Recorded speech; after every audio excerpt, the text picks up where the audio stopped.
Yeah. You have to have long This is arms the to eat owaze. Whoa. This is the owaze. That's that hot spicy That's the stuff. hot spicy stuff. This is the lion's mane, fried and seasoned. This is the lentil stew. This is potato, pepper, carrot stew. This is one of my favorites.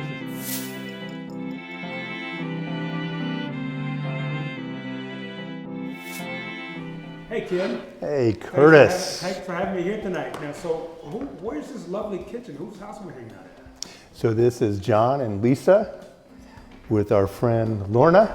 And Let's get the crew in here, Oh. everybody. what's your name again? I've known her for 38 years. This is Sherry. Everyone say hello to Curtis. All right, guys, I love this. So, talk to us about what we're doing tonight, Ken. So in John and Lisa's house, we decided that we would do a unique thing in Humboldt. Some people call it Humboldt. We call it Humboldt. And as we cut this up, easy, you don't have to do it. It's actually dietary reasons. While you do that, Is this going in the same pan? this is all, and this is some Like cilantro. beautiful cilantro. What they do, it's kind of like in Indian culture, they do a sag paneer, Curtis. This is kind of like an Ethiopian version of that. Greens. In the South, of course, as you and I know, that's one of my favorite dishes over the holidays is cooking greens up. This is a mix of all those greens, and then the kales come. I love that. That's beautiful. So all those are going to go in here. We're also going to create with carrots and some already cooked potatoes, russet potatoes, and then we've got some onions and peppers in there. And we're going to flavor this up. This is going to be kind of a potato pepper stew. Lano pepper that I've already grilled and charred just a little bit. Now, this is going to go in which dish? This is going to go in the lentil dish. The lentil. In here, this is a lentil stew. Yeah. So what do we got going? Lisa's working in the back. Walk us through this one that Lisa's working on right here. So in the greens, Sherry's been cutting up some fresh spinach, organic kale that's locally grown here. We've got Swiss chard Beautiful dish. from John and Lisa's backyard. And we also have onions in there. Pretty simple. And we sauteed the avocado oil. Avocado oil. Okay, so that's one. And that's already been seasoned a little bit. And what we're going to do with this, Oh, those are beautiful lentils. yeah. So now, when you're cooking lentils, how do you do it? You know, I'll tell you a secret. Don't tell anybody, We okay? love secrets. I won't tell anyone. I finish it off cooking it in a little beer. This is 6 Rivers IPA. In fact, I'm going to put a little bit more of that in So there. Ken, your lovely wife has been playing with these beautiful circles here.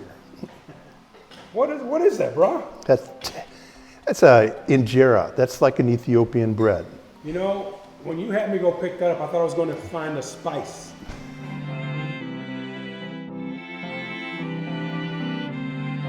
Guys, it's me, Curtis. I'm here in a spice shop in Berkeley, California. I'm picking up some injera, which I thought was a spice. Turned out it's an Ethiopian bread. And I met the owner of the store, and his name is? Romario. Okay, great. Romario, tell us about your spice story. The spices, you've got the injera bread. What else can we get here at this wonderful location of yours? So all the spices coming from Ethiopian. Everything is from Ethiopian, nothing from here. Nothing from the States, right? Nothing All from Ethiopian. USA, Can I everything. check? I'm like, injera? Injera. I'm like, okay, man. I went in, so the injera, and the guy shows me this. Are you sure that's bread, right? This is bread. This is a 3-day-old sourdough mixture. It's beautiful. I can't wait to taste it. Yeah, so look at this, Curtis. That's See how absolutely soft gorgeous. that is? That's absolutely gorgeous. Yeah. I don't want to touch it because my hands haven't been washed yet. Yeah. Dang. Okay. All right, so where we at, bro? So, I'm going to put some of this bouillon in the greens right now. I got you. And Can't advertise a product here now, can we? But this is a good one. It's a good one. You know what we need, Curtis? Tell me, brother. We need a little bit more beer. I'm ready. So could we open up, add one more thing to it? Okay. It's a little bit more spice. It's a local spice that I got. You know I can't handle it too hot. No. This is spice like, good spice, not hot spice. So this is gonna go an IPA. Wait, you're gonna take something off. I know what I'm drinking. So this is the kibe going in now. And that's, What, a that's, tablespoon? yeah, about a tablespoon. And then, This smells so good, Lisa. yeah, it's really coming in. I'm gonna do the same thing over here, Curtis. This is kind of, it's a flavoring agent. And you kind of add it in at the end. So this is the lentil dish that we talked about that's got the poblano, grilled poblano pepper in there. Beautiful. That one's pretty much done. All right, Ken, so there's our snowball, but you call it a lion's. Lion's mane. Do All right, show me what you're gonna do, brother. you want me to be a doctor again just a second? Dr. Ken. So you look this up, but this, mushrooms are medicinal. Of course, we know. Yeah, and so this one in particular is being researched as a potential nerve builder. So people like even with Parkinson's. And it's beautiful. It's, looks like a snowball, like you said. I'm going to cut it about that thick. Look at the inside of that. I'm looking at me. That's not very. So everyone gets just a little bit. That's beautiful. And I'm going to use over here, I'll show you. Okay. So we're going to take this lion's mane and we're going to take Or snowball, as I call it. snowball, a little bit of Henry's again, a little olive oil in a hot pan. Pan's already hot? Or Yeah, about like that. And then we're just going to throw them down and let those fry up a little bit. Beautiful. And if you look over here, Curtis, so we're just going to lightly season these. That's the saltless seasoning. This is the Sabroso and the Luisa's Gourmet seasoning. It's got some cumin and coriander in there, as we talked about. This is a little spice, just a little bit, the Awaze powder. Well, whichever one is mine, don't put too much of that. Okay. I don't want to waz the yak out on that. So then we're going to turn them over one more time, and then we're going to start serving. That's just goodness, Curtis, right there. Baby, that looks good. I can't wait to taste that. So we just tasted this raw before we even fried it. And a lot of people say it tastes like lobster or crab. Yeah. Yeah, baby. Yeah. I can't wait to taste it cooked. Ken, you're like an artist. This is your canvas, huh? It is. It's a piece of art, isn't it? It's kind of like a flower. Curtis, one of my favorite things about Ethiopian is this. Now, I'm going to finish it off with a little local cheese. This is Cypress Grove. So that's not from Ethiopia, Jay. No, but it's goats that are raised right here in the hills. And I'm just going to do a little bit on the salad. And it's family, right?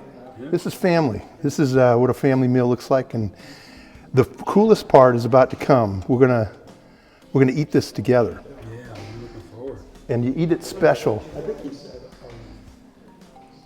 So, give me 1 second. So, thank you for bringing the injera up from the Bay Area. That's the only thing we didn't make tonight, but it's a 3-day process. So, this is something I found locally. I didn't even know it was here.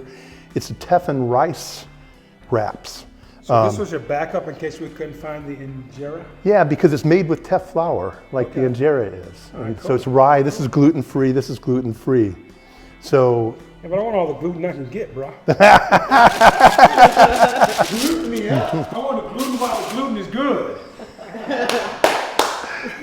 So I think what we all do is, I think we're all, because this is a family meal. This is an Ethiopian meal. We share this. Name our family again, starting with you. Ken Hamik. What's her name? Your Oh, wife? Sherry, my wife. The wifey. Whoa! Do that again, Sherry. I missed that. Such a loving family. This has gone from PG to wow. Yeah. And this is In Lisa Mix Jam. Let them be. Lorna, Lisa Lorna. Yes. John, John or John? Puppy dog's name? Right. Ken. Well, earlier you said something about being from the future or futurist. futurist. So what the heck is a futurist? Yeah, a futurist is somebody who kind of gets a lot of hands involved, not just a single brain, and we don't predict the future. We want as many diverse opinions, arguments, dialogue about what we think technology is going, the environment, social issues, economy. And then we create scenarios, working with small groups, company, governments, whatever, try to help them think through, let's call them like movies. Scenarios are like movies of the future. So one might be Blade Runner, kind of a dark future, a lot of technology. Another one might be Star Wars. There's conflict and everything, but there's aspirations. And then what we do is we bring it all back to 2018, which is where we are right now. Because you don't live in the future, you live right here. And then we try to use these scenarios to help people, inspire them to act differently than they otherwise might have if they didn't have that future knowledge. So when they act, maybe 7 generations from now, future generations will say, I'm glad that you guys made a difference. So.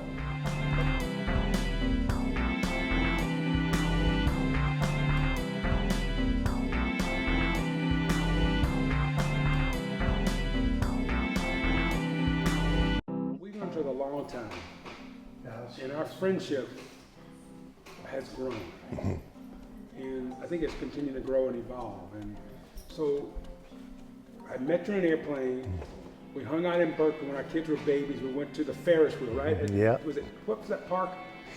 It was the Tilden Park in the hills of Berkeley. Hills of Berkeley, Yeah. right? You know, I got to meet your daughter Sarah, your wife Sherry. You've seen my boys, Curtis and Cole, and now they're grown ups, right?